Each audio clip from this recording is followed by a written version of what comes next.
সপ্তাহে একদিন ভালো খাবার পাওয়ার জন্য প্রতি রবিবার রাতে হেঁটে যেতাম শহর থেকে 7 মাইল দূরে হরে কৃষ্ণ মন্দিরে। আমি এইসব পছন্দ করতাম, আর আমার কৌতূহল এবং অন্তর্দৃষ্টি অনুসরণ করে আমি যতবার হোঁচট খেয়েছি তার বেশিরভাগই পরে অমূল্য হয়ে উঠেছে। আপনাকে একটা উদাহরণ দিলে বুঝতে পারবেন। সেই সময়ে রিড কলেজে সম্ভবত দেশের সেরা ক্যালিগ্রাফি শেখানো হতো।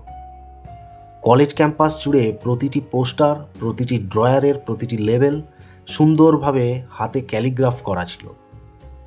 যেহেতু আমি কলেজ ছেড়ে দিয়েছিলাম এবং নর্মাল ক্লাস আর অ্যাটেন্ড করতাম না, তাই আমি ক্যালিগ্রাফির ক্লাস নেওয়া শুরু করি, যাতে ক্যালিগ্রাফি শিখতে পারি।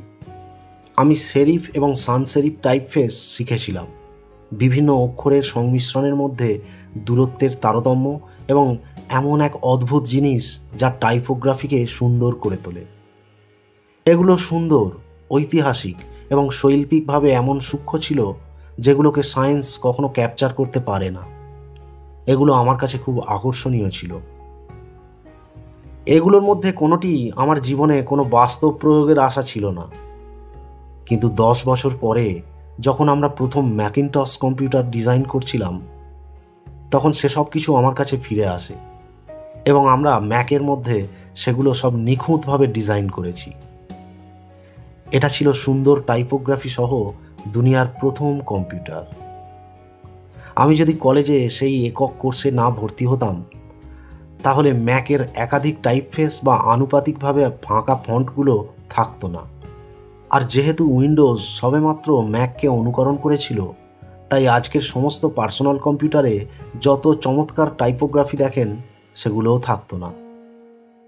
আমি যখন কলেজে ছিলাম তখন অবশ্যই সামনের দিকে তাকালে বিন্দুগুলোকে সংযোগ করা অসম্ভব ছিল, কিন্তু 10 বছর পরে সেগুলো আমার কাছে খুব স্পষ্ট হয়ে ওঠে। আবার আপনি সময়ের সাথে এগিয়ে যাওয়ার সাথে সাথে সামনের দিকের বিন্দুগুলোকে সংযুক্ত করতে পারবেন না। তাই আপনাকে বিশ্বাস রাখতে হবে যে বর্তমানের বিন্দুগুলি আপনার ভবিষ্যতে সংযোগ ঘটাবে।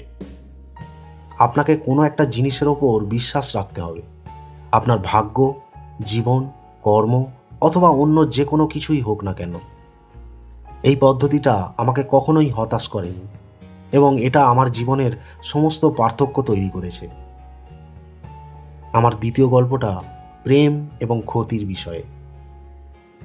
আমি ভাগ্যবান ছিলাম, কারণ আমি যা করতে পছন্দ করতাম জীবনের প্রথম দিকেই তা খুঁজে পেয়েছিলাম।